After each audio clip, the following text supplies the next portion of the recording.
Thanks, everyone. This is always, as you well know, one of my favourite nights of the year when I get to spend a bit of time with our fabulous women who play AFL for the Melbourne Football Club and acknowledge the fantastic year that we have had. We had a great year, a fabulous year, and I know that our players are sitting there thinking it wasn't as good as it could have been, and to some feeling a bit disappointed. And that's fair. We spoke again in the change rooms in Adelaide. It seems to be a bit of a theme, so let's not do it again next season, girls. But we spoke again in the change rooms about the fact that we didn't quite get there this year. We made the grand final. We gave it as good a hit as we could, and speaking to the coaches, one of the first things I said, I think when Jane, I walked up and gave her a hug, I said, Jane, did they do what you asked them to as coaches? Because I always say to our players when I'm chatting away, I say, if you do what your coaches tell you to do and you don't win, that's their fault. If you do what the coaches tell you to do and you don't win, that's their fault. But if you do what they tell you to do and you don't win, you just got beaten on the day by a better team. And that's what happened. Adelaide are a cracking side. We know that. They are a very mature and they're a very experienced side. But we were not in any way not proud of the way that our women went out and played for the Melbourne Football Club. A few things, we talked about this. I was talking to the fabulous Maddie Gay. We were having a chat yesterday and I said the what ifs in a game. We all think about it. My coach always said, you'll sit there and you'll think about what ifs. Maddie said, what if the ball had bounced? I said, uncontrollable. Cross it off your list of what ifs because that's just bad luck. What if the handball had have just gone to hand instead of just missed the player running through? Little bit of poor execution, but again, a bit of bad luck. But what if I could have run harder? What if my hands were stronger in the marking contest? What if I could get my arms free in a tackle? We talked about those things and said they're the little things that I call the extraordinary efforts things. They're the discretionary effort things that Maddie said, I can work on some of that stuff in the off-season. I can work on that myself because that is the only thing that is making the difference now between a team like Adelaide, who are very experienced, have been there and done that. They're a very, very well-skilled, very well-drilled squad. And if we're sitting there thinking, I was just talking to Days about this, if we're sitting there thinking that our chance to win the premiership is the expansion season that's coming up and the fact that Adelaide might lose a lot of players, we're not in the right... No, that's not what we're thinking because we're not in the right mindset then. Because we can beat any team on a day when we turn up to play and we give it our best. We beat Brisbane like that, and for mine, they're actually a better team than Adelaide across the board. We can do that, but we've got to focus on what we need to do to lift just that little bit more. But having said that, the game that was played on Saturday by all of you was exceptional. You did what the coaches asked you to do, and a little bit of luck with a couple of snaps, a little bit of luck with a couple of handballs, and the result might have been different. But we can't dwell on that either because we go forward and we're resilient, we get up and we bounce back. The upside is that we have a very short period of time now in which to do that. Everyone was talking to me on the field and they said, we go again next year. And I said, no, we go again this year because the next AFL season will start in August. And so you get that chance to go again. And we get the chance to put our hands up to be premiers again. And that's what we're going to aim to do because this team is good enough to do that. So if you're sitting there, players, and thinking you feel disappointed or that we feel disappointed, and I do, I feel disappointed, but I don't feel disappointed in you, and nobody in this room feels disappointed in you. We feel disappointed for you because you're a team that deserves to have a premiership. And I'm going to make a commitment to do the little things that I can do as a president to make it better for you.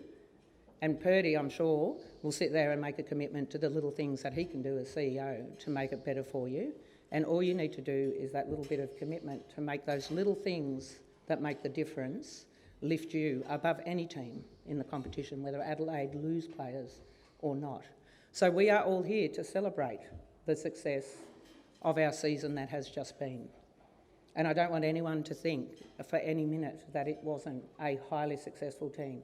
We made an AFLW grand final. We made it against the odds. You guys have had to train at different grounds while Bosch's paddock is being fixed.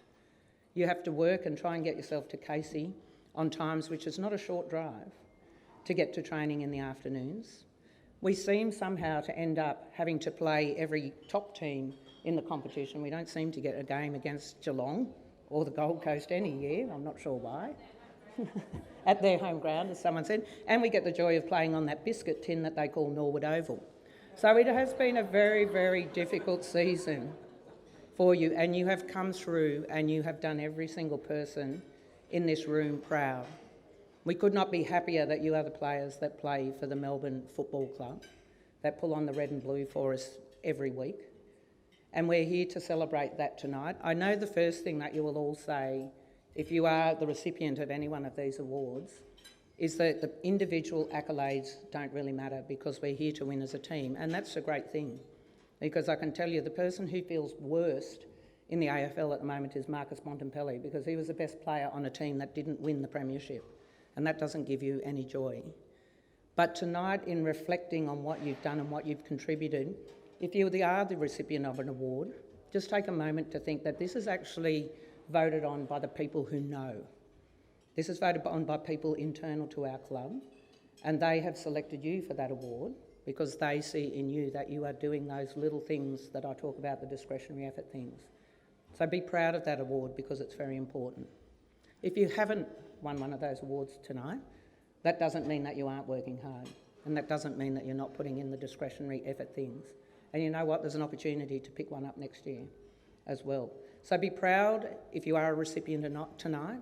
Be equally as proud if you aren't, and use that as something to drive you on for next year, because we are resilient at the Melbourne Football Club. We have been through the toughest of times, but we are the only club that is both a men's premiership cup holder and a women's grand finalist at the same time. We are the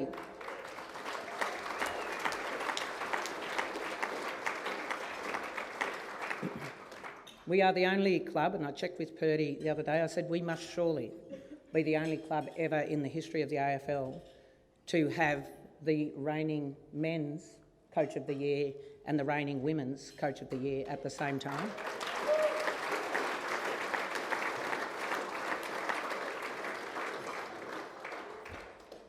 And we actually happened to be the Melbourne-based club that had the first player to play 50 games, first Victorian player to play 50 games in the AFLW, and that was the fabulous Libby Birch.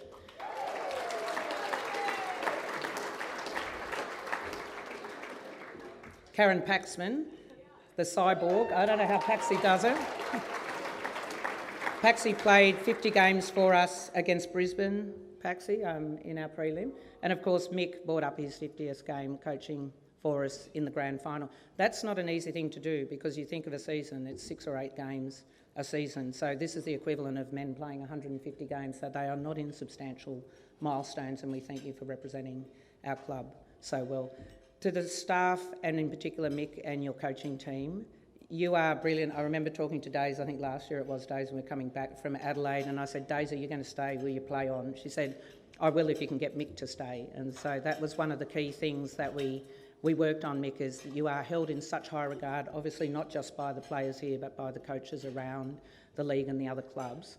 We thank you for your contribution. It is very hard, as Daisy said when she announced your Coach of the Year award. It's not quite the same as being $1 million coach of a men's program here, Mick, we know that, but we thank you, and Jane, Tam, Pete, Shay, everybody else who's involved in the program as well. I know how much it means to the women to have you here and to play for them, and certainly to us as a club. We know that we've got the best in charge with you there.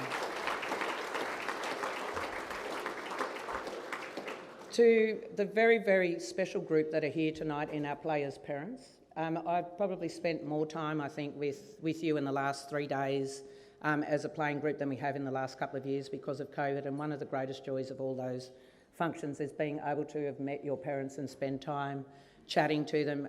I've said it before, but I'll say it again, thank you so much for letting us have your daughters as part of the Melbourne Football Club. It is not an insubstantial commitment that you have made to get your children to this level of being able to play at the elite level of sport. It's many early hours, we know, and it's many a cost as they go through, and I know you will be delighted to have seen them out on the field on Saturday playing in a grand final and cheering them on. So many of you made it over to Adelaide, and we thank you for being there and for being part of our Melbourne Football Club family. You're very important to us. A particular shout out to Goldie's parents who are here from Ireland. I think they must have...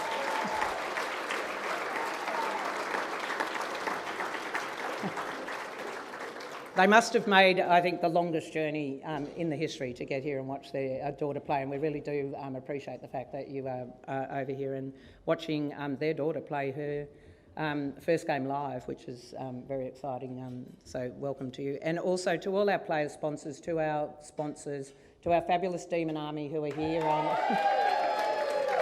year in and year out. They never let us down.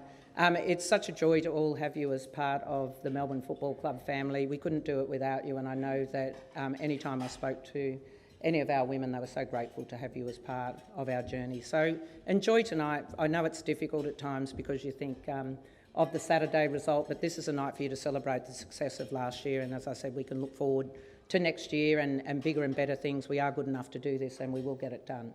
Thank you, everyone. Enjoy your night, and let's go, you mighty demons.